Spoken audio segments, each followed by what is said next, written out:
Boa noite a todo mundo.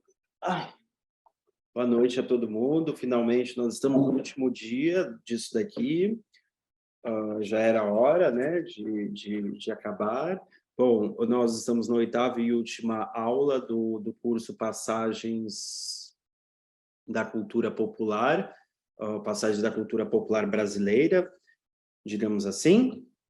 E o meu nome é Lindbergh Campos, e hoje nós vamos nos dedicar ao filme Terra em Transe, do Glauber Rocha. É um filme bastante conhecido, bastante celebrado. Bom, e isso vai coroar o nosso curso, porque hoje é o nosso último dia e eu optei por concentrá-lo no filme Terra em Transe, por uma série de razões. Bom, partindo diretamente para o filme Terra em Transe, então, porque como há um volume considerável de materiais que eu gostaria de colocar aqui à disposição de vocês, eu espero que todos vocês tenham conseguido assistir ao filme, ao menos mais uma vez, se não pela primeira vez. E eu gostaria, antes de perguntar para vocês as experiências com esse filme, etc., coisas nesse gênero, eu gostaria de fazer uma breve introdução do porquê seria talvez muito importante seria importante discutir sobre filmes, né? Sobre filmes, sobre imagens. Nós temos nos concentrado mais prioritariamente em artes cênicas, não que o filme deixe de ser uma arte cênica. Inclusive, a ideia do Glauber é acabar com essa oposição entre cinema e teatro, um dos objetivos, mas no sentido de lidar com a imagem reprodutível, altamente reprodutível, diretamente. Então, acho que é mais nesse sentido da especificidade, da particularidade da obra que nós vamos abordar hoje à noite. Bom, então, vamos começar falando sobre o cinema em si. Eu pensei em fazer um brevíssimo comentário baseado num texto de um crítico que eu gosto muito, que é o Fredric Jameson, né? Um livro dele chamado Sinais do Visível, um livro dos anos 90, em que ele analisa filmes. Então, é um trecho, na verdade não é um trecho, seria uma ideia, né, que eu tentei reproduzir aqui, que ele lança na introdução do livro. O visual é essencialmente pornográfico. É um pornô, sempre. Vamos tentar entrar na pira dele. O visual é essencialmente pornográfico, essencialmente em itálico. O que significa dizer que sua finalidade é, em última instância, a fascinação arrebatadora e inconsequente. Mesmo os filmes mais austeros, mais tranquilinhos, podem fazer, no máximo, a tentativa de repressão dos próprios excessos. A tentativa de repressão desses excessos, do visual, a energia que lhes fornece interesse. Então, mesmo o visual que se dedica a controlar os excessos do visual, ele tira a sua energia, o seu interesse, dessa tentativa de controle da essência pornográfica do visual. Isso quer dizer, então, que um filme pornográfico, ele é uma redundância, já. Isso tudo equivale a dizer que os filmes, em geral, nos fazem encarar o mundo como se ele fosse um corpo nu. Então, o que ele quer dizer com pornográfico é em vários sentidos que o pornográfico, né? Mas um deles, e é o que mais nos interessa aqui, é que o audiovisual, o cinema, como a última arte, digamos assim, a sétima arte, um veículo, o último, né, o que foi desenhado e o que domina a nossa sociedade, né? Isso é uma coisa muito impressionante, como uma linguagem artística tão hegemônica, tão que toma conta de tudo, que está em todos os lugares, nós não conseguimos nos livrar dela, como essa linguagem ela é pouco estudada, né? É engraçado? É engraçado, não. É muito... Eu diria que é muito eloquente, diz muita coisa, o fato de estudar imagens em movimento sobrepostas à música, que seria o audiovisual, o cinema, o filme, as séries, a novela, seja uma atividade para especialistas, né? Não seja uma coisa que todos nós deveríamos estar treinados para fazer, né? E tudo isso, inclusive, porque o audiovisual coloca para a gente, não apenas pelo fato como ele age com os nossos sentidos, o ouvido, os olhos, a nossa mente de maneira geral, mas também porque ele dá a impressão de que o mundo se desdobra na nossa frente, que nós temos acesso à realidade de uma maneira privilegiada. Então, aqui nós já começamos a falar do mundo que a gente vive. O audiovisual, o vídeo, o capitalismo, o vídeo financeiro, para usar os termos de uma pessoa muito exuberante, que é o Felisberto Vasconcelos, também estudou muito o Glauber Rocha, nós vivemos um capitalismo videofinanceiro. Seria impossível pensar a hegemonia do capital financeiro, do capitalismo de maneira geral, né? Porque, na verdade, é só a fração financeira bancária que domina, mas articulada com todas as outras, sem essa hegemonia do vídeo. Sem essa primazia do virtual ser o real. Aparecer como real. Mas, nesse sentido, o aparecer como real não faz tanta diferença. Por quê? Porque as pessoas... Nós vivenciamos o imaginário do virtual como se fosse o real. E aí coloca um problema para o mundo das artes, para o mundo da cultura, que está numa crise medonha, justamente porque como é que você vai criar imaginários se as pessoas não saem dele? Que nós vivemos sempre numa grande imaginação, como se tudo fosse um meme, tudo fosse um vídeo, tudo fosse uma foto, uma fotografia, uma imagem, como é que fala? Uma montagem, uma fotomontagem. Né? Então, é aquela coisa que nós falamos no segundo encontro, desse espraiamento da cultura para todas as esferas da vida social, né? É disso que eu estou falando aqui. Então, isso tudo equivale a dizer que os filmes, em geral, nos fazem encarar o mundo como se ele fosse um corpo nu. Como se o real fosse facilmente transparente, acessível e disponível. A nossa sociedade, tão imersa na proliferação das imagens velozes e efêmeras, nos apresenta o mundo como se ele fosse um corpo que você pode possuir visualmente e cujas imagens você pode coletar. Né? Ah, que delícia. Estão reconhecendo o nosso mundo aqui? Não.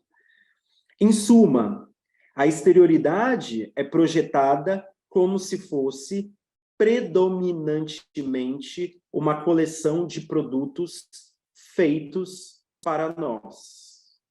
É como se a totalidade do mundo estivesse ali. Pensem um vídeo de um youtuber falando desde da bobagem até os que ficam fazendo fichamento de texto ou de circular. É mais ou menos isso. O mundo ele se abre para nós. Ou se a gente for para pensar na telenovela, na série, e os filmes de maneira geral, né?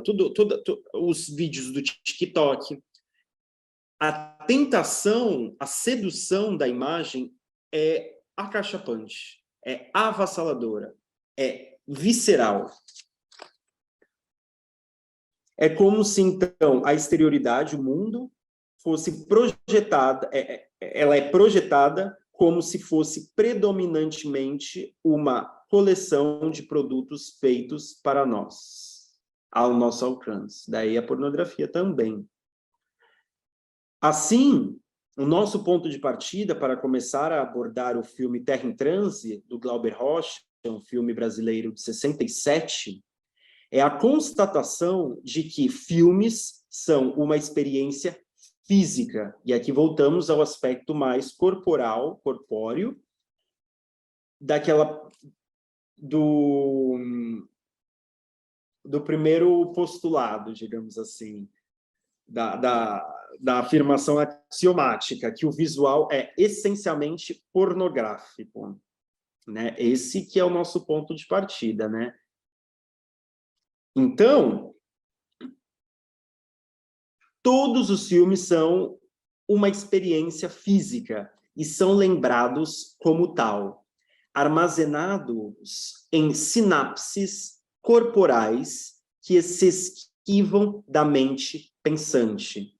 A imagem, o audiovisual transformado em movimento e com som, o cinema ele é capaz de reproduzir todas as linguagens artísticas. Isso Walter Benjamin já nos falou lá nos anos 30, na obra de arte na era da sua reprodutibilidade técnica.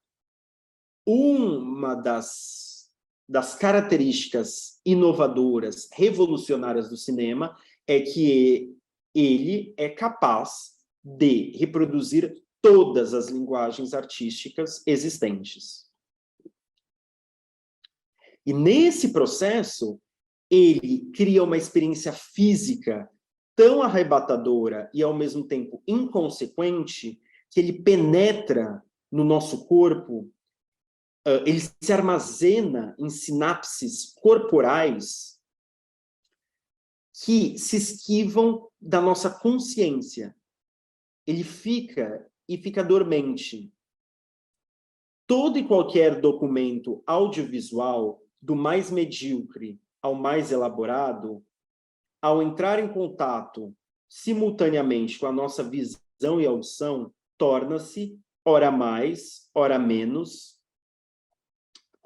conscientemente, parte do nosso corpo como memória dos sentidos.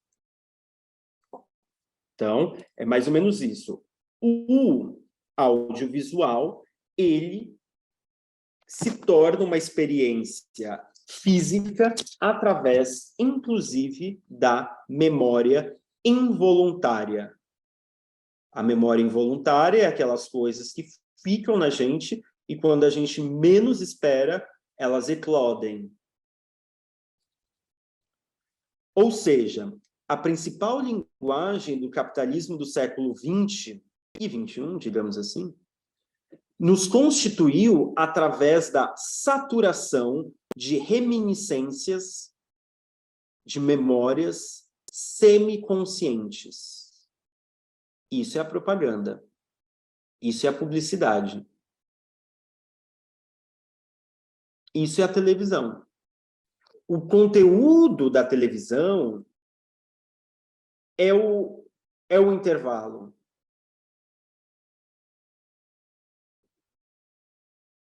Por quê? Boa parte, para não dizer a maioria ou todas as coisas que vemos ali, elas são depositadas ali para garantir a venda dos comerciais. Então, é muito possível especular que a programação de uma rede de televisão, vamos supor a SBT, o intervalo seja o programa do Ratinho. e os comerciais sejam o importante. Por quê? Porque é onde vai deixar preso na cabeça das pessoas. Aí eu vou dar um exemplo mais banal para descermos à terra. A marca, por exemplo, a constituição da marca. Associar uma necessidade diária sua a uma marca. As cores dessa marca, a que essa marca é confiável, na prateleira, tá? Por aí vai. O filme é um vício que deixa seus traços no corpo. O filme é um vício que deixa seus traços no corpo, como qualquer outro entorpecente. É óbvio que livros podem realizar algo semelhante, especialmente se fabricarem palavras e sentenças suficientemente sensoriais. A diferença é que isso não é uma escolha aberta para os filmes, pois isso sempre ocorre. Se isso é uma possibilidade de lidar com, não com ideias ou com enredos, mas com a produção, a geração de palavras fortemente sensoriais, se isso é uma opção para a literatura, para a palavra escrita, para a escritura, essa não é uma opção para um documento audiovisual, para um filme, já que isso sempre ocorre. Portanto, não é de se espantar que o desejo secreto de boa parte das atividades mais avançadas e irracionais seja o regresso a um anseio pelo mais imediatamente sensorial, desejando que pudesse passar totalmente para o visual ou ser sublimado no corpo espiritual do puro som. O que isso significa? A meu ver, isso quer dizer que as atividades mais avançadas e racionais, as atividades de conceituação, de intelecção das experiências, para além do dado, do empírico, quando você começa a raciocinar a atividade de julgamento do que se apresenta para você, o desejo secreto é um regresso a uma tentativa de fazer com que aquilo que se torna abstrato ganhe alguma concretude no corpo das pessoas. Que aquilo pudesse ser novamente ressublimado, que aquilo voltasse para a coisa empírica e se concretizasse no mundo. É como se houvesse, eu vou aqui simplificar no último, a relação entre um sujeito, a coisa, o objeto, o mundo, a exterioridade, e nessa relação o sujeito ele raciocina. E nesse raciocinar ele cria todo um universo explicativo, de abstração, de uma série de relações que estão sendo criadas pelo intelecto. Nesse processo, a ideia é que isso conseguisse voltar para o ambiente prático. Esse é o desejo das atividades racionais e avançadas, muitas vezes. A questão verdadeiramente surpreendente, isso aí nos surpreende muito, porque por mais abstrato que seja o mundo, a ideia é que a matéria possa ser reativada, que ela possa ser espiritualizada, o mundo empírico ele possa se contaminar com esse ganho racional do mundo da intelecção, se é que eles estão separados. Enfim. Isso não é tão surpreendente, né? É como se o saber ele tivesse esse desejo de se proliferar pelo tecido social, de ganhar uma realidade mais concreta do que o abrigo em cabeças pensantes. A questão verdadeiramente surpreendente é quando o oposto ocorre. o audiovisual quando o audiovisual tenta se jogar para o mais imediatamente intelectual, agarrando-se na atenção exigida pela leitura e recitação oral. Então, o grau de atenção que é demandado do vídeo e da leitura e da recitação são diferentes. Ele é diferente. O grau de atenção exigido, de um ponto de vista cerebral, cognitivo, é diferente entre essas duas modalidades, entre o audiovisual e a leitura e recitação. Então, o que mais interessa aqui é que o filme que nós estamos para analisar, ele vem de um acúmulo, de uma tradição cinematográfica que busca estabelecer essa relação. Não abandonar a outra, porque, como eu coloquei, é impossível, mas estabelecer outros tipos de relação com o audiovisual, com o filme, que não seja essa projeção de uma exterioridade como se fosse uma coleção de produtos feitos por nós, como se fosse um corpo transparente, acessível e disponível. Ou seja, como é que você faz para fazer com que o audiovisual não se distancie, ao menos um pouco, o máximo possível,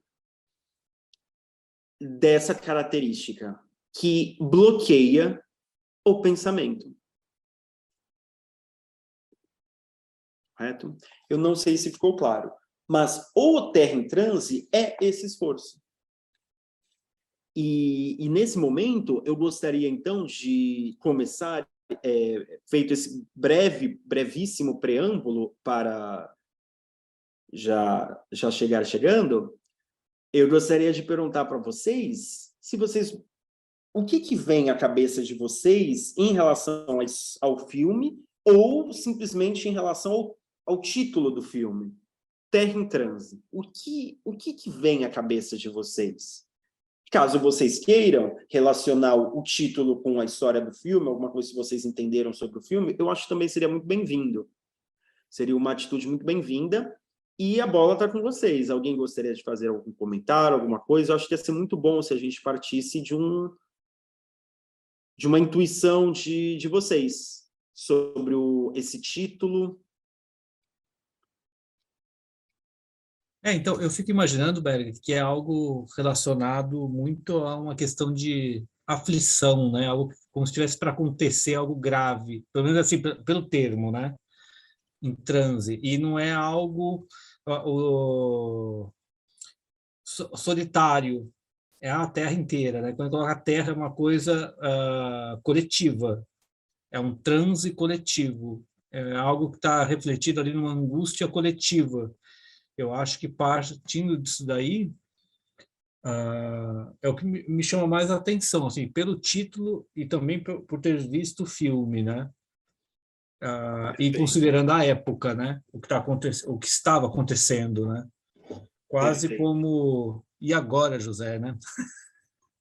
Exato. De uma maneira e agora nós, né?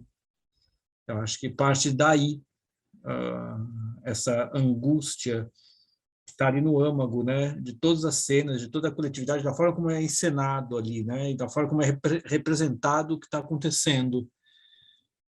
É uma derrota avassaladora, né? Exatamente, Tobias, eu gostei que você falou isso, porque como todo grande artista, ele tenta se reconectar com as raízes proféticas dos primeiros artistas, né? Sim, sim. Anunciando algo que está todo mundo sentindo que está Sim, acontecendo, né? sim.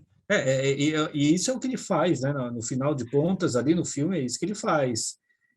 É quase, diante de uma derrota avassaladora, ele dá um mergulho nas raízes antigas, para tentar encontrar algum nexo, não nexo, eu diria até tentar ver se ali no âmago você consegue buscar alguma saída porque eu imagino a situação na época, né? O que aconteceu, principalmente para ele, né? Que tinha reconhecimento do que era aquela derrota, né? Talvez muitos inicialmente, acho que o baque foi tão grande. Eu imagino uma coisa assim, quando você alguém, não diria que é de surpresa, obviamente não foi, mas foi um, como se alguém tivesse tirado um safanão e você está tentando reconectar o que aconteceu agora, né? O que aconteceu? E ele está tentando fazer isso, né? Ele está tentando fazer isso, não só ele, né? Porque aquilo, acho que vai muito naquela direção do que você colocou do Brecht, né? Que o teatro para o Brecht não é muito para o público, né? Nessa situação você vê que aquilo que As está sendo peças didáticas umas e peças outras didáticas, né? Mas modalidades, ali eu vejo também que há uma questão que também aquele filme não era uma coisa só para o público, é para os próprios artistas que estavam ali tentando compreender o que estava acontecendo, né? Porque exatamente. é um filme que ele tem um ar mais teatral, né? Se você for pensar a forma da sua representatividade. Do começo ao fim.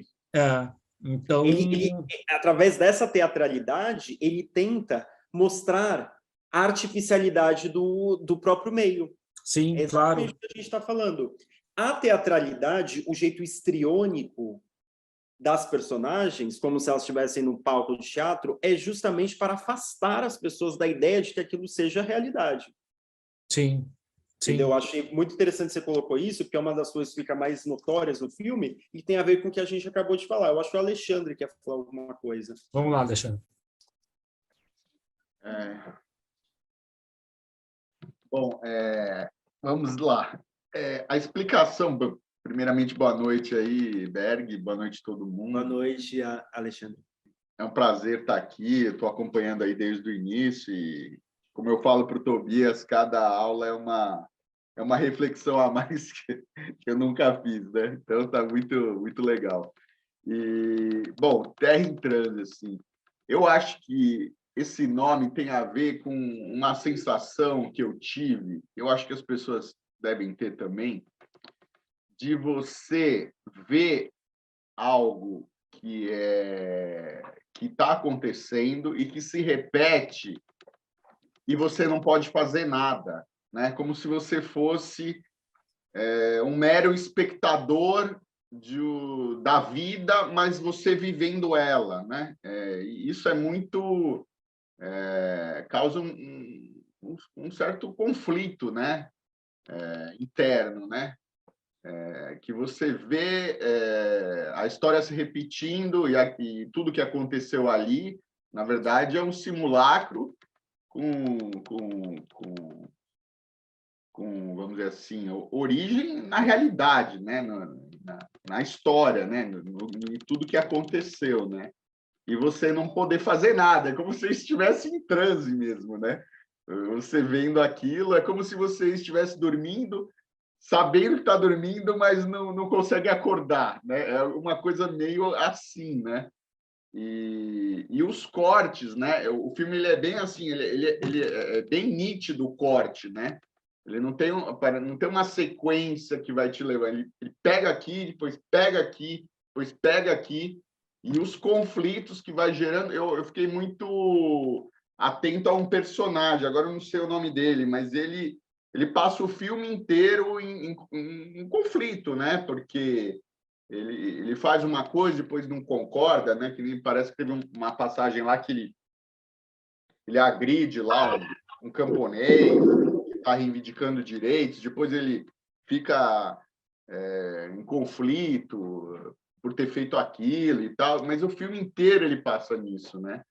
E aquilo lá é meio que uma representação do que as pessoas são, né? Que a vida não é tranquila, né? A gente está sempre sujeito mesmo achando uma coisa, a fazer o contrário do que acha, né? Do que aquilo que pensa, né? Então, eu acho que é mais ou menos isso, né? É essa ideia, né? De você...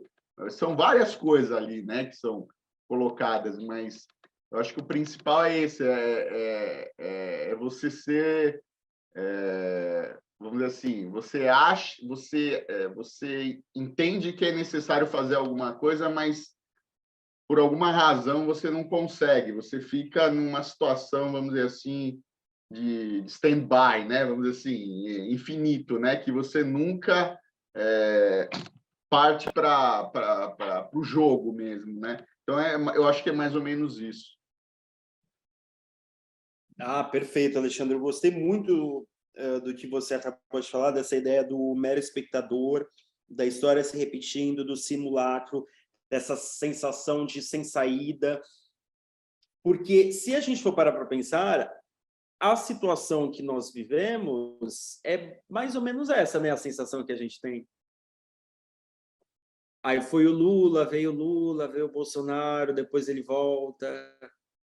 E aí a gente tem essa sensação de que as pessoas elas estão hipnotizadas, né? As pessoas não, todos nós, porque mesmo que a gente discorde, a gente faz parte disso, porque a gente é levado. Nessas horas a gente vê que o indivíduo, ele conta pouco, em certa medida, porque também o filme é esse. E eu gostei da ideia de como você captou bem da falta de linearidade do filme. O filme, na verdade, ele é um flashback. Ele começa no fim, aí o cara, o Paulo Martins, que é jornalista, poeta e assessor político, assessor, digamos assim, conselheiro político, hoje em dia a gente diria assessor, né, essas coisas. E nós vemos tudo do ponto de vista distorcido das memórias dele quando ele parte para luta armada e é morto. Enquanto ele está ferido de morte, ele lembra de todos os acontecimentos que chegaram até ali. E aí o filme volta no final. Ele reproduz, a gente vai ver isso agora. Ele reproduz tudo que passou. Né? Então, eu gostei disso que você falou, dessa falta de linearidade, que de fato é uma história recontada por meio das lembranças de uma mente um tanto quanto confusa. Os próprios fatos são confusos e a mente que se lembra dele, ela está confusa. Né? Então, um transe, né, generalizado. O Tobias também falou, né, que essa ideia de terra dá uma ideia de coletivo, né, que não um transe individual, né? É a terra que está em transe, né? Essa própria coletividade, esse próprio lugar onde é compartilhado por mais pessoas, né? E a ideia da terra é muito forte aqui. Bom,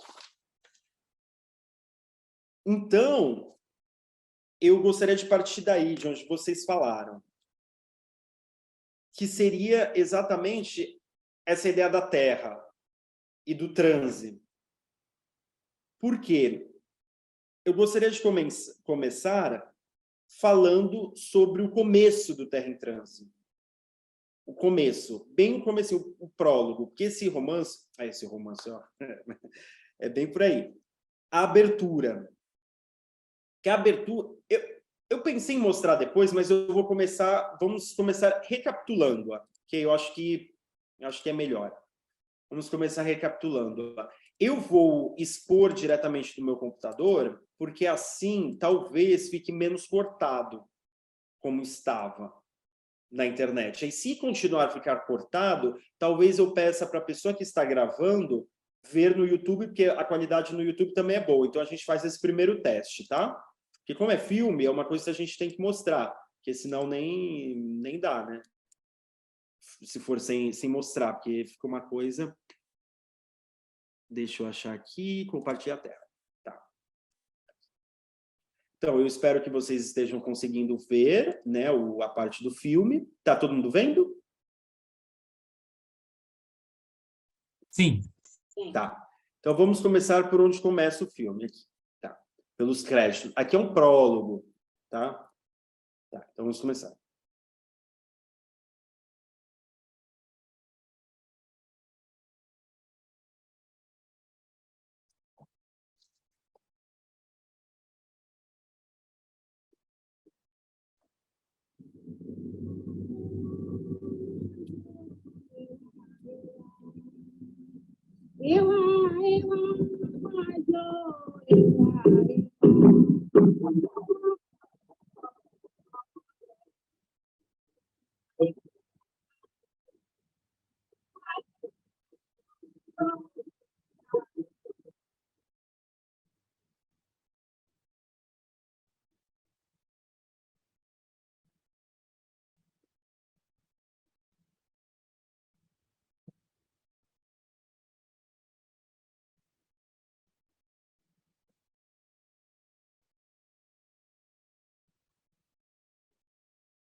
O Berg,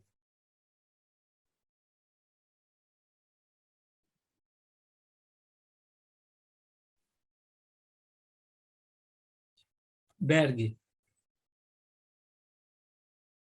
Está bom? Olá, Tobias. oi, desculpa, é que fica sem som. Eu não sei se é alguma coisa do compartilhamento. Eu já vi isso acontecer antes. Eu não sei. Ficou sem som? Ele ficou com... tinha entrado o som e depois o som sumiu. Será que é porque... Eu acho que você fechou o seu microfone, não foi isso, não? Mas vocês chegaram a escutar a música... então calma, isso daí é o mais importante. Não, o som aqui nessa parte, o som é uma das coisas mais importantes, porque vocês vão ver que aqui é montagem intelectual, não intelectualoide, mas mas vocês entenderam o começo, né, da parte do sexo, do pornográfico. Sim, não sim, que o pornográfico seja ruim, não é isso, é que, enfim, não tem deixa eu compartilhar então aqui de novo, só para a gente pegar essa parte do som, que eu acho que é muito importante. É rapidinho, não precisa tocar inteiro.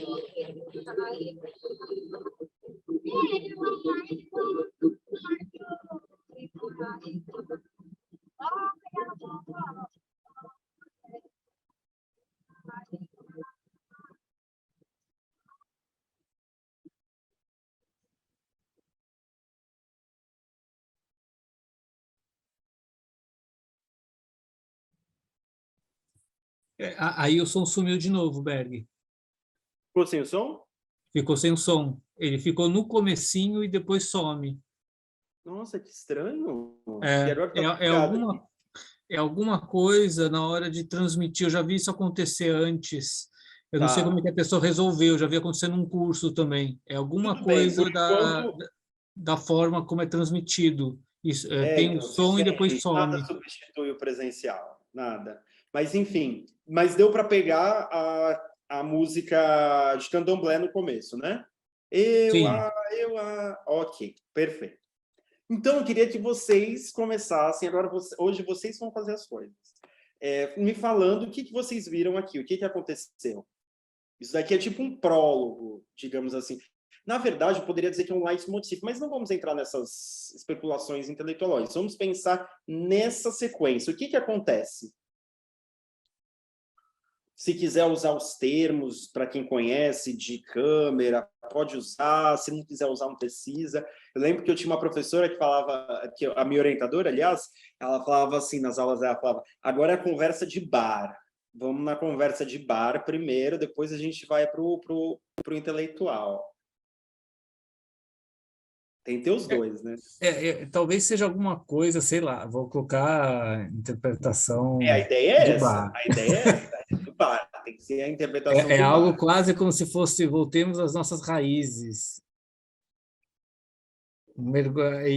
A Terra sendo mostrada, literalmente está sendo mostrada a Terra em trânsito, mas está sendo mostrado o oceano é água, Você né? viu que eu comecei falando do Terra, né? Eu falei, vamos pensar o Terra em transe, né? É Ó, o quase... Alexandre, eu acho que talvez seria falar também. Aí pode ficar uma coisa mais Sim. bagunçada. A sensação que eu tive é a mesma sensação quando você está chegando de avião num local, né? É como se fosse uma chegada, né?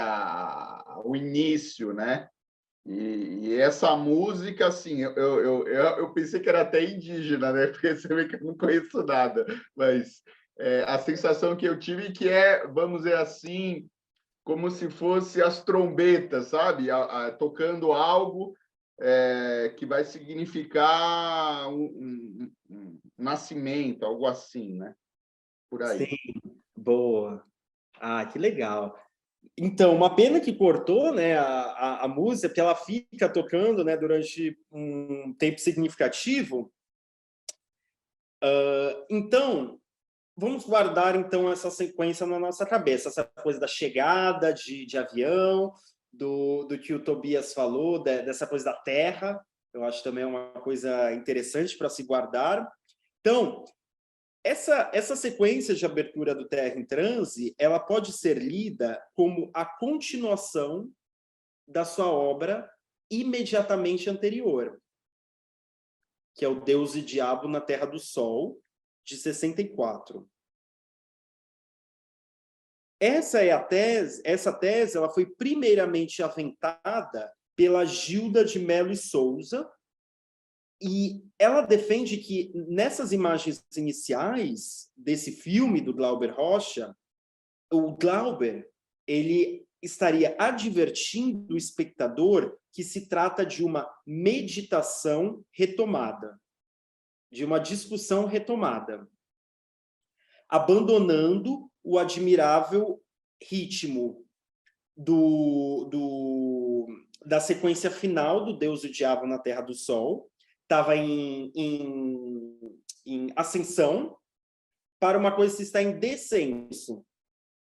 Então, é assim, porque no final do Deus e o Diabo na Terra do Sol, você tem a corrida do Manuel, que é o vaqueiro, que vai ampliando através da explosão da música e do sentido apocalíptico do texto, e apontando confusamente para uma experiência, para uma esperança. Quem não viu o Deus e o Diabo na Terra do Sol, no final acontece dois sertanejos saem correndo pelo sertão e começa a trilha, a pista sonora falando o sertão vai virar mar e o mar vai virar sertão. Tá contada a minha história, verdade, imaginação. Espero que o Senhor tenha tirado uma lição, que assim, mal dividido, esse mundo anda errado, que a terra é do homem, não é de Deus nem do diabo. Evidentemente, a gente vai ver essa sequência, né? Porque senão não vai o outro, entendeu? Então tá. Então eu vou mostrar aqui, tomara que dessa vez dê certo, e esse negócio aqui que a gente usa, o Zoom, né? Não nos censure. E tá. Vamos ver se vai dar certo agora. Espero que dê, espero que vocês estejam conseguindo ver. Se parar o som, vocês me avisem, tá?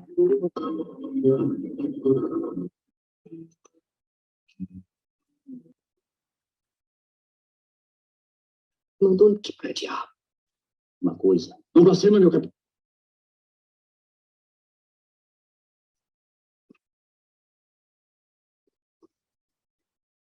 Eu digo.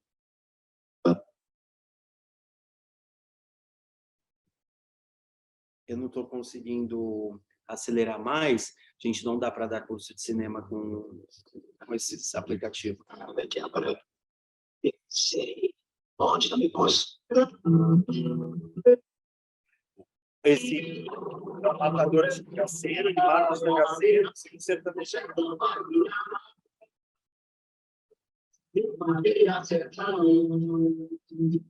Berg, a Imaginação, espero que o senhor tenha tirado uma lição, que assim mal dividido esse mundo Berg, a terra é do homem, é de Deus vem do diabo, é de Deus vem do diabo. Não é só para mim que a imagem está congelada, né? não, ela está congelada geral, mas acho que o Berg também não está ouvindo agora. Berg, a imagem está congelada. Oi? Pode falar? A Agora dá imagem para está ouvir. congelada. Agora dava para ouvir direitinho, só que a imagem ficou congelada. Eu estou achando que tem a ver com o sinal de internet, gente. Não, a questão é que eu já vi isso acontecer antes. Tem alguns. Exatamente esse mesmo problema? Sim, sim. O som fica e Então, desaparece. tá, vamos tentar música só não mais uma toca. vez, aí vamos ver se vai dar certo. Vamos ver se vai dar certo.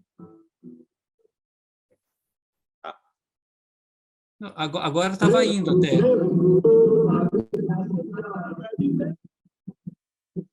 Tá aparecendo? Agora está aparecendo, a imagem está congelada. A imagem está congelada. Isso. Mesmo agora. Agora está com som e a pessoa correndo. Tá aparecendo, ele não está correndo.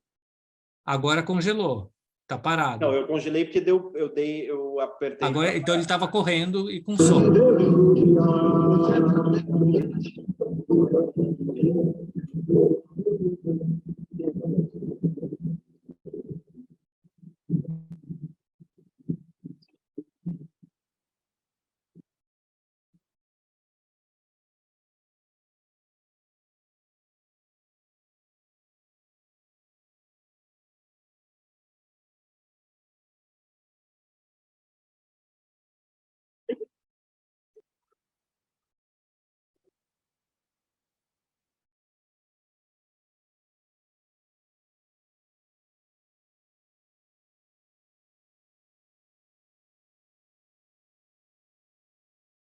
Apareceu até o fim? Apareceu, mas aí de repente o som sobe, né? Sumiu o som ali? Sumiu o som. Começa com o som e de repente ele vai sumindo. Eu Tá. acho que tem alguma coisa a ver com. Eu já ouvi direitos autorais, eles censuram. Sim, exatamente. Não, mas eu acho que eles bloqueiam qualquer coisa, então, porque esse Sim. daí não tem direitos autorais, estava já no. Eu acho que eles censuram quando sai som, música, alguma coisa assim, eles fecham. Sim, Tem sim, algum sim. esquema deles. Não, sim. Vamos tentar passar por isso. Então, aqui eu espero que tenha ficado mais ou menos claro, através das imagens, que o que nós temos é um movimento da Terra para o mar, a Terra a Terra vai virar mar, e no outro nós temos um movimento do mar, do oceano, para o continente. Isso daí apareceu? Pareceu sim, pareceu. Então, o que nós temos aqui, de acordo com a Gilda, é um movimento crescente no Deus e o Diabo na Terra do Sol, no final dele, e um movimento decrescente no início do filme dele seguinte, que é o Terra em Transe. Eu acho que essa conexão ela fica até bastante óbvia. Então, para ela, é a retomada de uma meditação, a retomada de uma discussão, de uma reflexão sobre algo que nós precisamos caracterizar ainda. Então, nós vemos a corrida do Manuel, ampliando-se através da explosão da música e do sentido apocalíptico de seu texto, e apontando confusamente para uma esperança, de maneira confusa, porque eles estão correndo, eles estão meio soltinhos, né? O sertão e tal, e começa, o sertão vai virar mar, o mar vai virar sertão, do cancioneiro popular profético brasileiro, né? Bom, lembrando que no Terra em Transe, né, você está ali na região do Antônio Conselheiro, de Canudos, né, o próprio set de filmagem é esse, né? Bom, então, eu acho que dá para aceitar essa ideia de que existe uma continuidade. Eu acho que certamente a retomada desencantada por parte do Glauber de um mesmo tema, seria então a realidade do Brasil, talvez, um sentido meio trágico no sentido de uma repetição, de uma impossibilidade de sofisticação da condição humana, certo? Nesse sentido de trágico, a tomada de consciência de uma condição e natureza humana, em última instância, imutável, certo? Então, retomada num sentido mais desencantado nesse sentido. Mas isso, a meu ver, do Deus e Diabo na Terra do Sol para Terra em Transe. Porém, para mim, isso ainda diz muito pouco do alcance do que eu acho uma obra-prima, por mais que eu tenha várias críticas a esse filme. Mas, para mim, é uma obra-prima. Nesse sentido, talvez seja necessário reconstituir esse percurso, né? Então, aqui no Deus e Diabo da Terra do Sol, ele termina com um casal de vaqueiros e sertanejos, na verdade, sertanejos, Manuel e Rosa, correndo pelo sertão e enquadrados pela câmera traveling, né? Vertical e frontal. Eles, primeiro vertical, depois frontal e depois fica aérea. Eles disparam, fugindo do matador de aluguel, Antônio das Mortes, sob a canção Perseguição, do Sérgio Ricardo, o nome dele, né? Se eu não estou enganado. E os versos finais eu já falei. Além da referência direta ao mar, a própria montagem do filme, ela insere uma última sequência acelerada, focalizando o quebrar de ondas e a inserção de um cântico ali, uma coisa meio aí já bem apocalíptica mesmo. E pelo movimento da câmera, igualmente em traveling. Traveling é a câmera, tá viajando, né? Quando a câmera se movimenta junto com a cena. Quando ela não se movimenta, ela é a panorâmica. Entendeu? Ela faz um giro, mas sem sair do mesmo eixo. Né? Seria mais ou menos isso. Outro elemento crucial que liga os dois primeiros filmes do Glauber a esse terceiro seria a constituição, e aí eu estou dizendo, né, de uma provável trilogia, já que uma trilogia trágica, já que o longa de 67 parece completar a tematização dos três principais eixos geográficos do país. Caso esse meu palpite tenha algum fundamento, o Barravento, de 61 62, enfoca uma comunidade de pescadores no litoral baiano, Deus e o Diabo na Terra do Sol, o sertão, Terra em Transe se volta para o Brasil urbano e, desse modo, teríamos uma triangulação espacial do Brasil contemporâneo. Assim, é mais do que legítimo que nos perguntemos qual é o ponto de chegada dessa espécie de trilogia sobre os problemas brasileiros, sobre a matéria brasileira, sobre a realidade do Brasil, né? No que deu aquele refúgio no tom profético e no não fechamento das possibilidades de superação do estado de coisas do Brasil, né? No que deu aquele Deus e Diabo na Terra do Sol, que tem um fechamento um tanto quanto profético, ao mesmo tempo, como a Gilda colocou, uma possibilidade de superação colocada de uma maneira esperançosa, extremamente confusa, né? Fica muito enigmático, né? Mas você vê ali que o negócio ainda está aberto.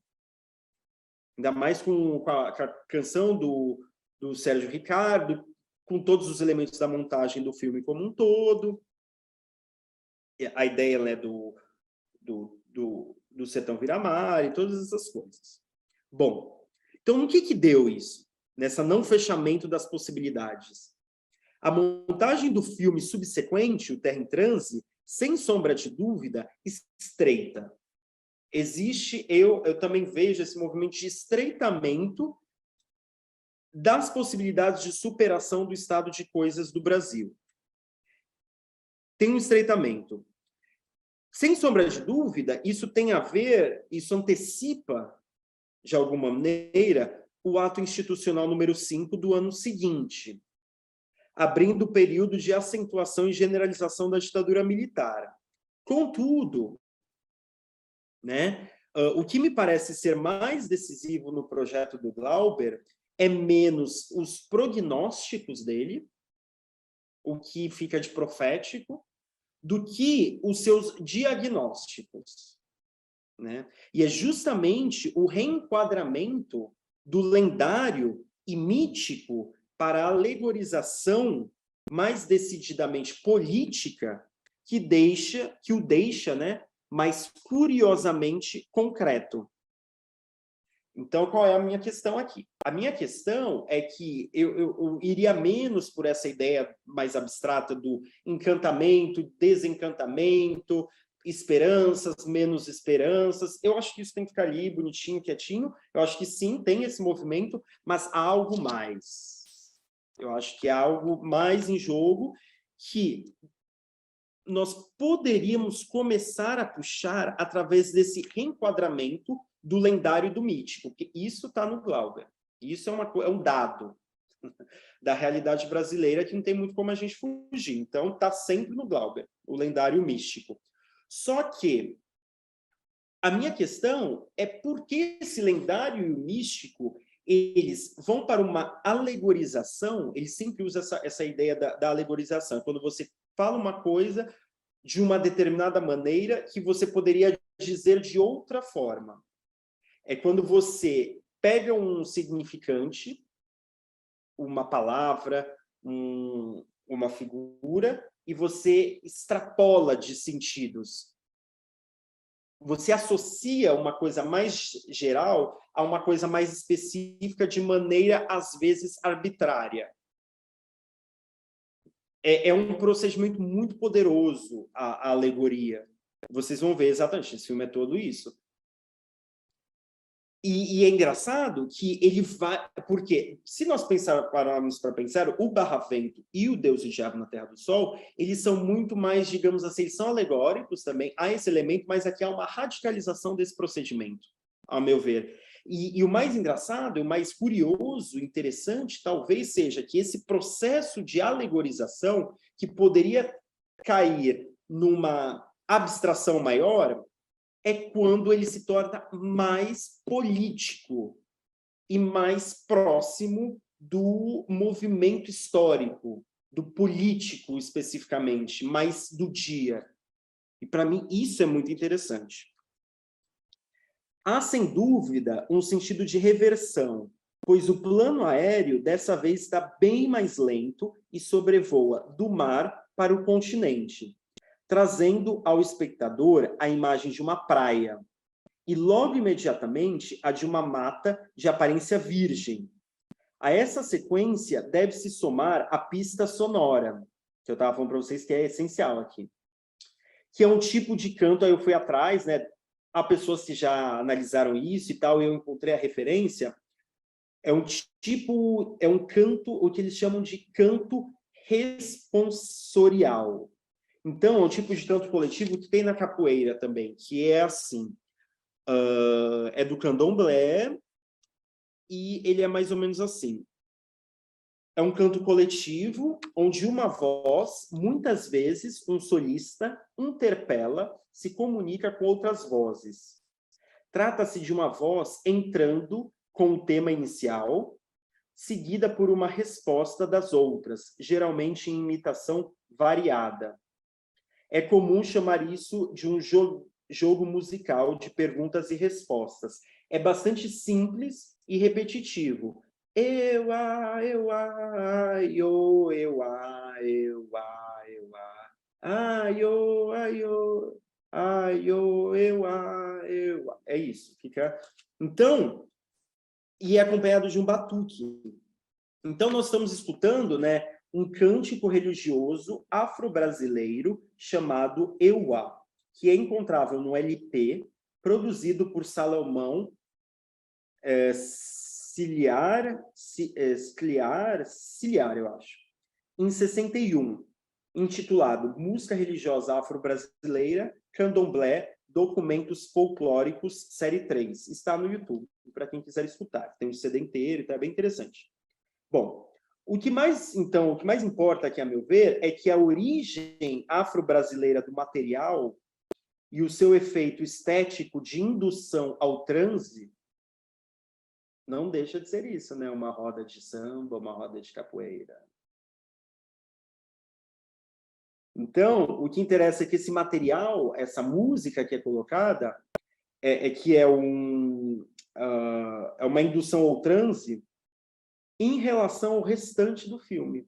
Né? O efeito estético desse tipo de música, repetitivo, simples, é o transe.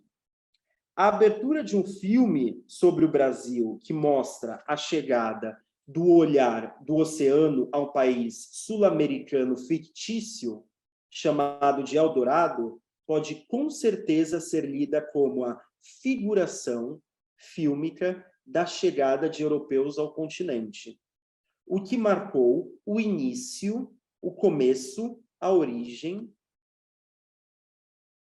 propriamente dita da sociabilidade que conhecemos hoje como Brasil. Mas a inserção da faixa sonora confere vida e cultura ao que aparece como um nada, uma natureza supostamente vazia e estática. Ou seja, a música religiosa afro-brasileira acrescenta a um só tempo o elemento humano, dinâmico e de alienação na montagem desse prólogo à Terra em Transe. Mas por que não se adicionou o fator indígena? Alguém poderia perguntar, né? A matriz brasileira sendo indígena, os povos nativos, em ordem de aparição. Os invasores europeus e, finalmente, as pessoas escravizadas que foram trazidas da África, onde está o indígena. É provável que, caso tomemos o processo de alegorização proposto por Glauber como base da interpretação, o movimento da câmera pode se referir, então, se a gente tomar isso como base, ao invasor português.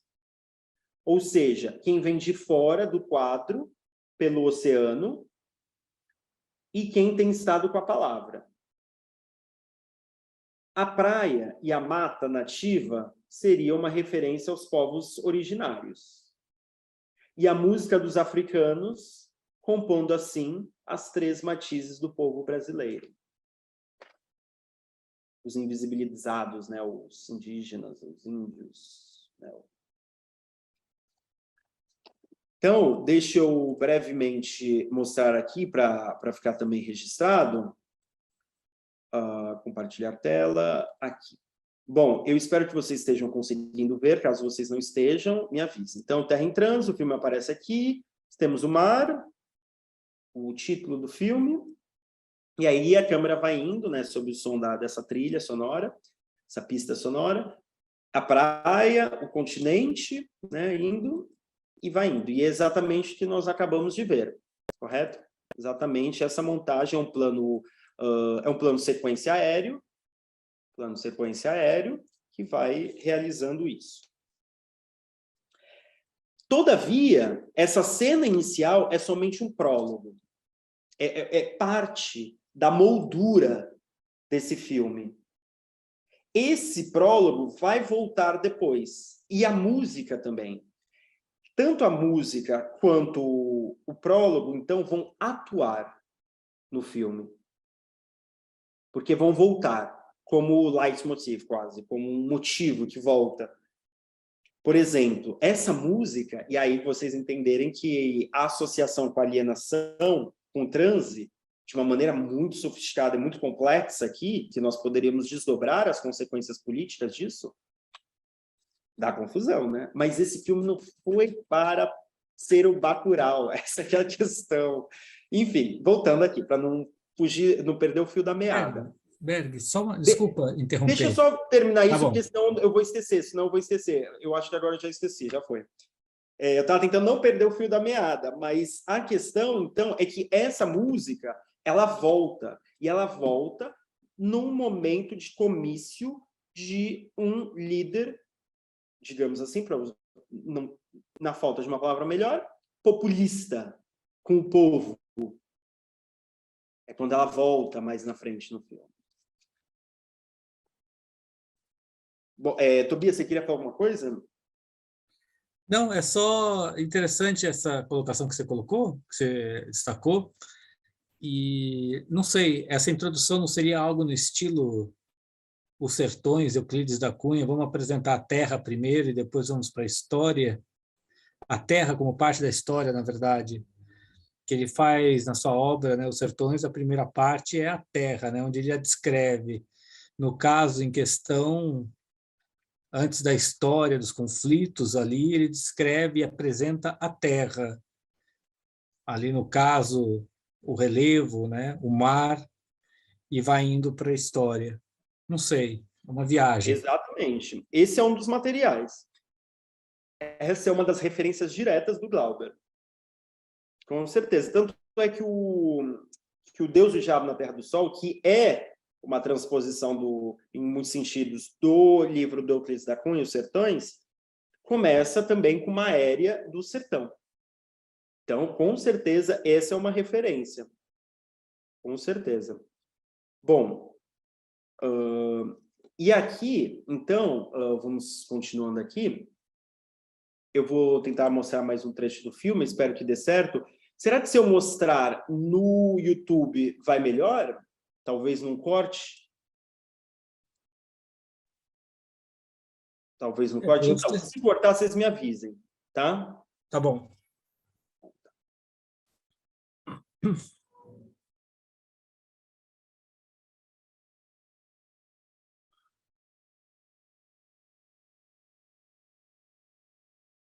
Aqui. Essa é a cena inicial que eu gostaria de mostrar para vocês. Prestem atenção.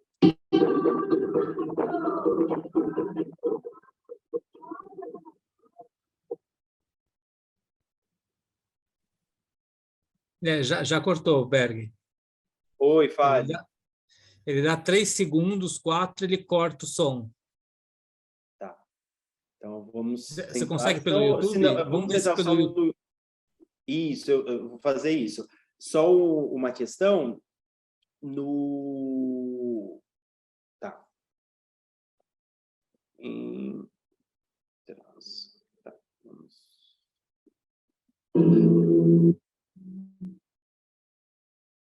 Eu odeio o Zoom. O Zoom sempre, ele é cheio de frescuras, né? Ele é uma coisa assim, sempre tem problema. Bom, eu espero que vocês estejam conseguindo ver. Estão? Sim, está aparecendo. Então, agora vai entrar no país, né? Um país fictício, né? Muito fictício, da América do Sul, né? Atlântico.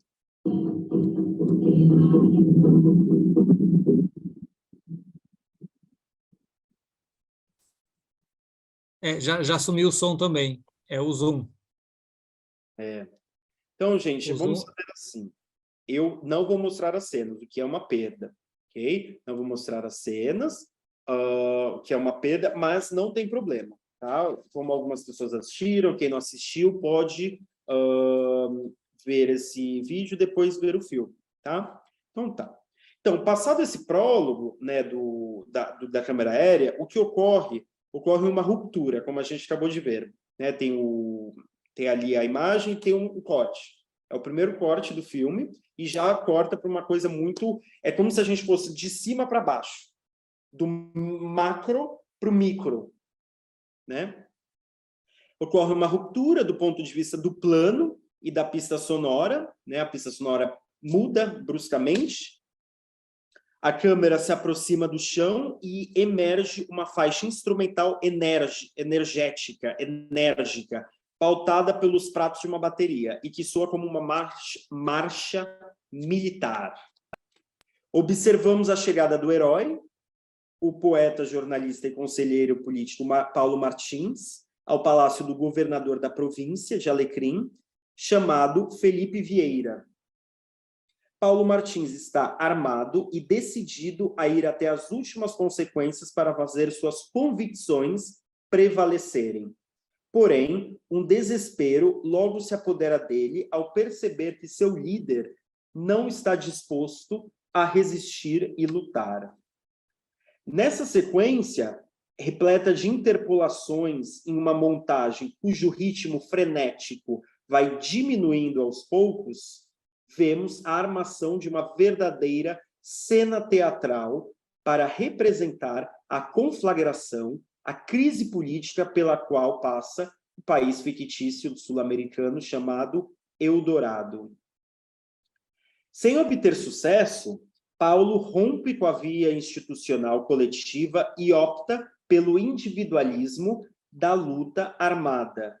Sua companheira, Sara, representante da esquerda tradicional, tenta persuadi-lo a não desperdiçar sua vida, o que traça um paralelo bastante explícito com a divisão entre as organizações que embarcam na luta armada e as que deliberaram pela autoproclamada oposição democrática à ditadura. Paulo vai até o fim, até que é baleado e, finalmente, nos encontramos às portas do início do flashback, que formará o filme inteiro.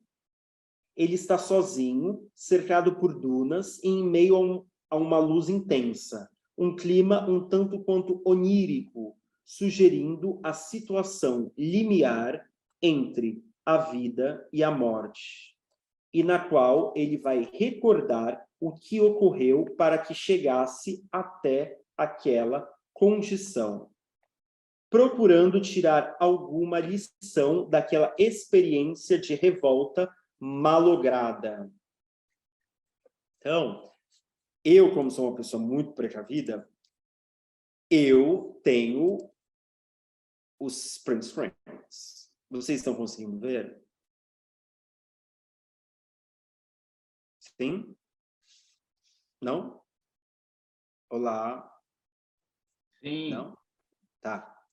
Então tá, então chegamos aqui. Então tudo isso que eu acabei de falar é essa cena, né? Você vê província de Alecrim, Palácio do Governador Vieira, né, a focalização na arma, e você vê que são cortes muito rápidos, e a música já chega muito acelerada, mas isso daí vai diminuindo, tanto o ritmo dos cortes quanto o ritmo da música, né? Aqui é a secretária do Vieira, o governador do estado, que resolve se levantar contra o presidente e tomar o poder de assalto, né? A Sara, essa representante da esquerda tradicional. Esquerda tradicional aqui inclui todos os partidos e sindicatos. Okay? A esquerda tradicional, digamos assim, mais avançada e que apoiava o governo. Aqui é o começo dessa teatralidade em que você tem personificações de forças sociais. A igreja, o exército, a burguesia, a imprensa. Okay? Então, é isso é o processo de alegorização. Você tem sempre um procedimento de personificação das forças, né? Irrepresentáveis de outra maneira, ou que poderiam ser também representáveis de outra maneira. Aqui é uma saída rápida, que tem a ver com a estética da fome também, mas não vai dar tempo de nada disso. Bom, aqui temos, né, as imagens, calma. Ele está sendo pressionado, né, o líder popular, a tomar uma decisão, todos os membros da sociedade em cima dele, né? O herói chegando, Paulo Martins, esse daqui é o general, já dando general, uma coisa assim do exército, das forças armadas, polícia, o exército, dizendo que é para ele desistir disso daí, que não vai dar certo esse negócio de tomada do poder, e que o presidente exige sua renúncia em 5 horas, e o exército já está se movendo para a cidade. E o herói chega, vê que o líder dele está vacilando e já pede a arma. E o líder fala que não quer derramamento de sangue, fala que o sangue das massas é sagrado, né, numa demagogia barata. Agora temos que ir até o fim, o herói falando. será o começo, o sangue não tem importância. Se perdermos Dias, que é uma espécie de ditador, de tirano, né? Como nós temos muitos ao longo da história brasileira, acho que não vale nem a pena de associá-lo a uma só figura, né? Bom, então essa é a cena inicial, e aí ele chama de aventura, que acabou, é isso daí.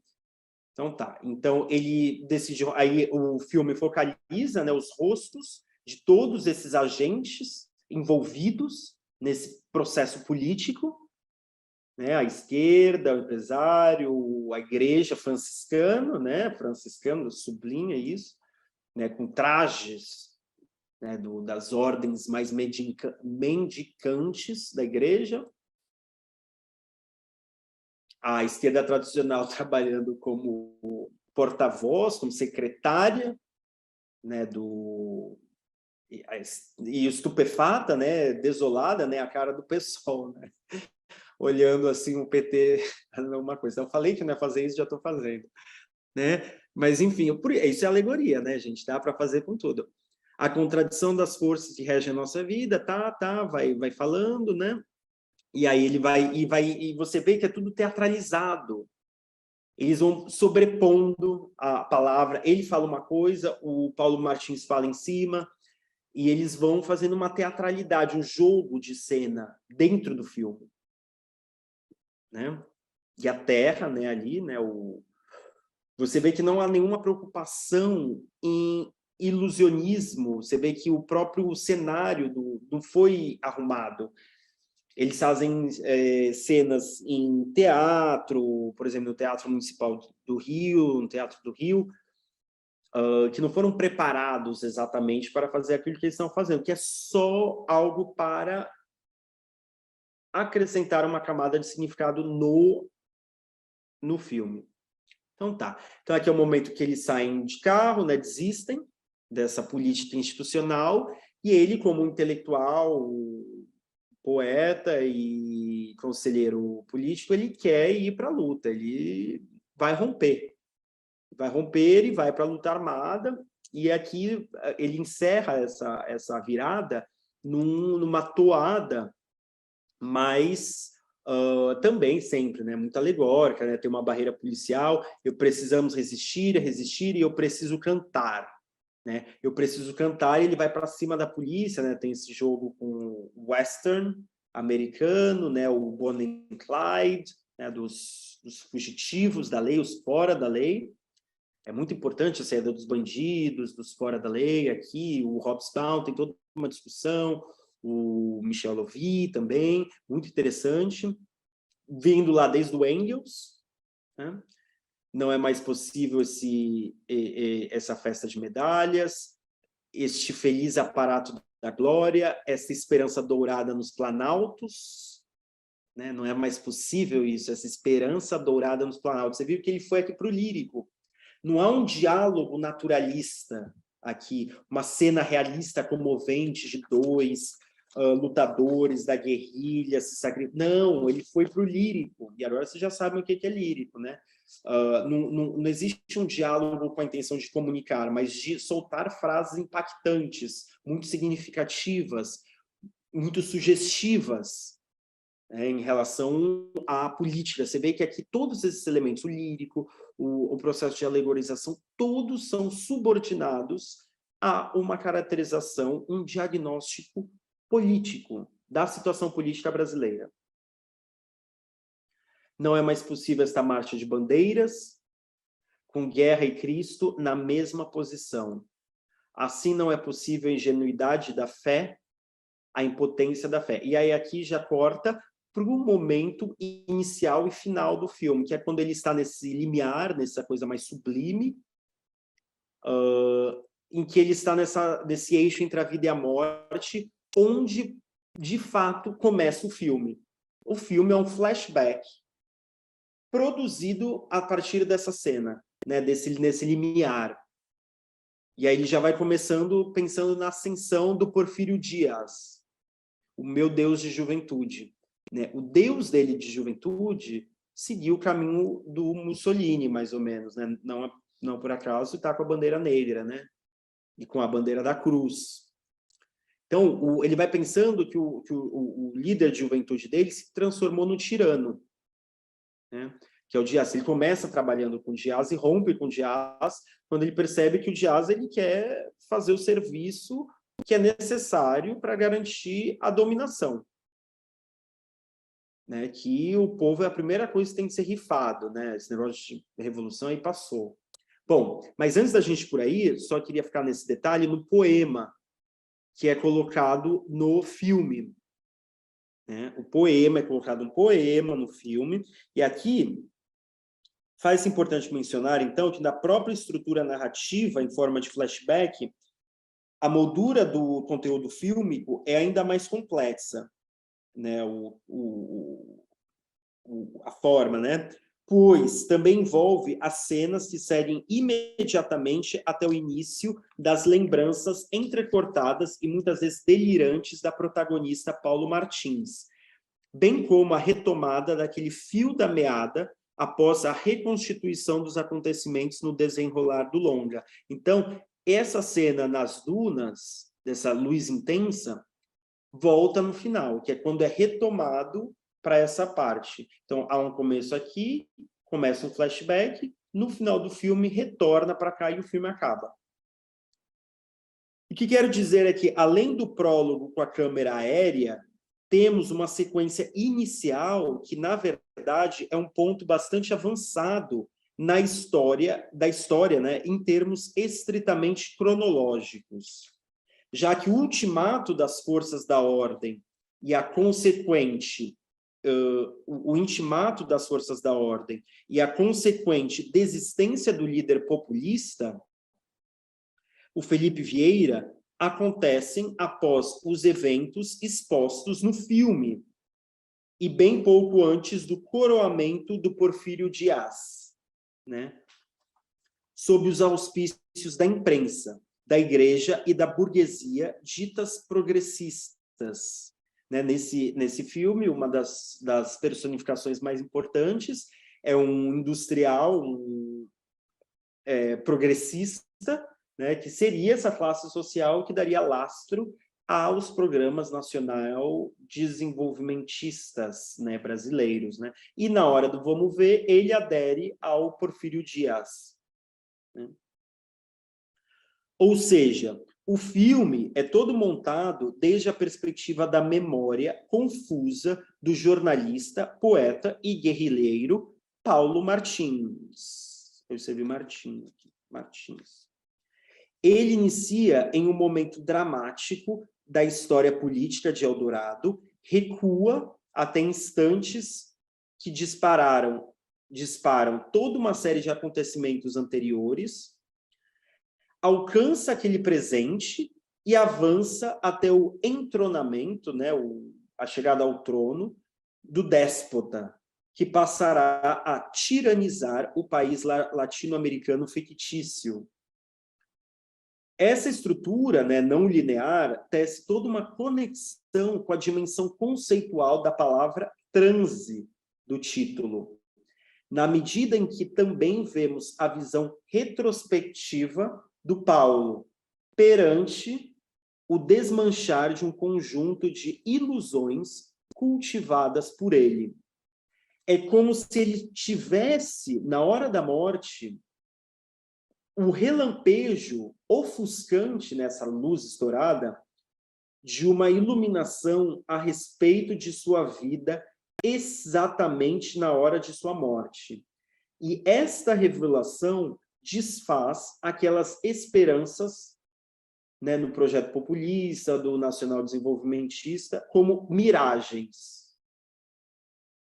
É como se a vida dele até o momento da guerrilha tivesse sido uma grande farsa, uma grande fantasia que ele embarcou. Então, o que nós temos é um estado de engano em relação ao mundo e a si mesmo. Se a gente retomar ao argumento da Gilda, o que se deu foi a passagem da trama maniqueísta da disputa entre Deus e o diabo filtrada pela mentalidade linear de organização dos episódios da vida, da organização dos acontecimentos da vida em episódios autônomos e sucessivos, de um vaqueiro exausto de lutar. Isso também é uma coisa muito importante, um vaqueiro exausto de lutar, ele está exausto contra a miséria que o acossa. Para, agora, chegando no filme que nós estamos tratando, a do poeta político cuja vida segue a busca de uma verdade pessoal, cruzando-se com a luta por uma realidade mais alta, mais complexa e mais de todos. Dito de outro jeito, para ela, para Gilda de Melo Souza, a procura do Paulo começa onde termina a do Manuel. A do político, poeta, jornalista começa onde termina a do vaqueiro.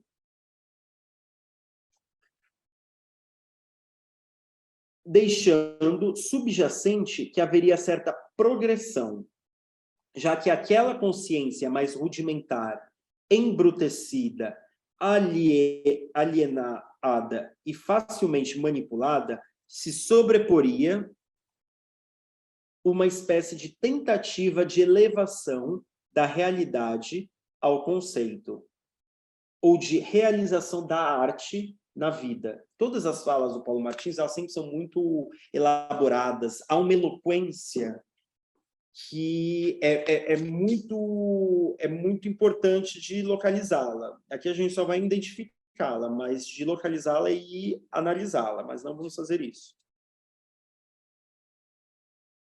Então, com efeito, quando a Sara questiona enfaticamente Paulo para tentar dissuadi-lo de ir para a luta armada e perder sua vida, ela pergunta desesperadamente: o que prova sua morte? O que prova sua morte? Para o que ele responde: o triunfo da beleza e da justiça. Aí é demais, né? E termina por lançar o carro contra a barreira dos militares aos gritos de eu preciso cantar, eu preciso cantar. Dessa maneira, Terra em Transe seria um processo de autorreflexividade por parte da protagonista após o seu momento de decisão de sacrificar a vida por uma causa. O que vemos na tela é, portanto, um encadeamento truncado da memória de Paulo Martins no instante de sua morte. Daí as imagens dessa passagem da vida para a morte aparecerem no começo e no fim do filme, quando ele começa a rememoração e quando ela cessa. Em outras palavras, o que é mais importante, a meu ver, dessa análise que nós podemos depreender agora é que o transe, é muito fácil nós associarmos o transe simplesmente ao povo alienado, facilmente enganado pelos demagogos, os vendilhões da fé, e pelos os selvagens da pura violência, o dito Messias e o cangaceiro no Deus e o Diabo na Terra do Sol, e aqui o povo alienado pelo tirano, pelo déspota e pelo político populista. É muito fácil, então o povo é isso. Porém, aqui é mais do que isso. É mais do que isso, por quê? Porque o Paulo Martins é o intelectual de esquerda, é o jornalista, o profissional liberal de esquerda, é a pessoa que quer ver as coisas mudarem, é o revolucionário. E esse filme, ele é feito em 67, um momento de autocrítica dos intelectuais brasileiros. O que nós fizemos ou deixamos de fazer para evitar esse estado de coisas, para evitar o golpe de 64 e o que se anuncia como algo ainda pior. Então, o transe não é só em relação ao povo, é em relação ao próprio Glauber, à intelectualidade, aos partidos de esquerda, não sobra ninguém. Na ascensão da ditadura militar, não houve inocentes. Essa aqui é a questão. Então, aqui tem um rompimento com uma visão de paternalista com o povo, o público. Então, o filme está se voltando contra o público que está assistindo também. Que o público é voltado para essas pessoas, para nós. Está se voltando contra o público. E isso é muito importante para a estética da fome. Da mesma maneira que o filme da estética da fome, lá o Vidas Secas, o Cinco Vezes Favela, o Deus e o Diabo na Terra do Sol, todos esses filmes, eles se voltam contra o espectador, o consumidor da miséria brasileira, que é o observador europeu. Mas eu não vou entrar por aí também. Então, já vou aqui me adiantando para o final, para concluir a minha fala, tá? Tendo isso e os materiais e arranjos do filme em mente, eu ainda não estou convencido de que se trata de um mero processo de desencantamento e de obliteração de esperanças, mas da sublimação de uma experiência particular de revés político, isto é, a generalização de um fiasco social como essência da dinâmica histórica. Eu acho que o alto grau de abstração e de alegorização pode cair nisso. Que o Terra em Transe, ele não queira se vender como uma representação da realidade, não no sentido de querer ser fiel, mas como um ponto de vista,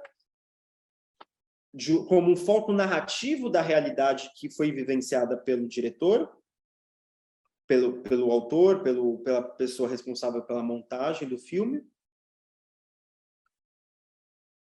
Mas também, devido ao procedimento de uma contradição no próprio fazer do procedimento, de que aquilo seja lido como uma neutralização da história, como se a essência da dinâmica social, a dinâmica política do Brasil, fosse essa eterna repetição. Isso é um problema, é um cuidado que o filme ele tem que ter, que, a meu ver, que é uma das coisas que está em jogo aqui. Então, é muito mais do que um desencantamento e encantamento. Tudo bem que o texto da Gilda é muito curto, então, mas eu acho que é uma questão a se colocar, que é um pouco mais, mas ela dá uma pista a partir da qual dá para puxar um monte de coisa. Bom, então o que eu quero dizer com isso?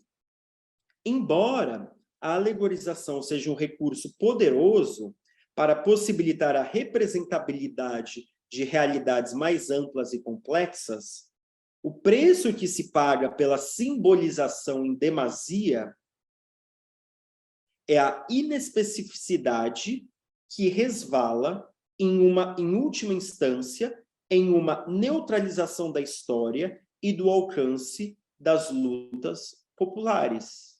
É como se não tivesse especificidade, particularidade. Essa é a dinâmica no Brasil e acabou. Não tem mais nenhuma nuance, não tem ambiguidades, ambivalências. Né? É tudo ou nada, digamos assim. Isto equivale a afirmar que, em vez de uma transformação em grau, o que ocorre é um deslocamento de tipo, abandonando a sondagem deixada aberta no contato mais íntimo de Deus e Diabo na Terra do Sol com as circunstâncias sociopolíticas nacionais, né? Há um grau de especificidade no Deus e Diabo na Terra do Sol, inclusive, e do Barravento também, inclusive por conta de serem microcosmos. Quando você traz para o